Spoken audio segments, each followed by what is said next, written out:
ôi lỗ này. Chúa này. Ôi hàm không biết hết.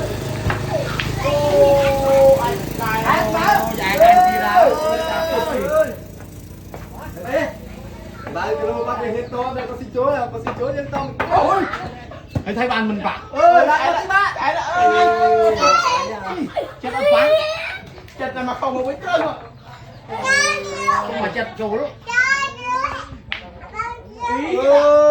Là mình mà thôi ơi. Thì chơi còn mình mặc đâu xin chơi không? Con nhân xin chơi. Mình là chơi có thiệt mà lâu này. Đấy mà lâu. Quái không? Anh bạch bơi đi lần từ. Anh đã lấy mà mất tao lâu. Lỗ nào? Anh mất lâu nha. Lưới đấy rồi. Anh nhìn má nào chắc đây. Chắc là phơi nhung hoa.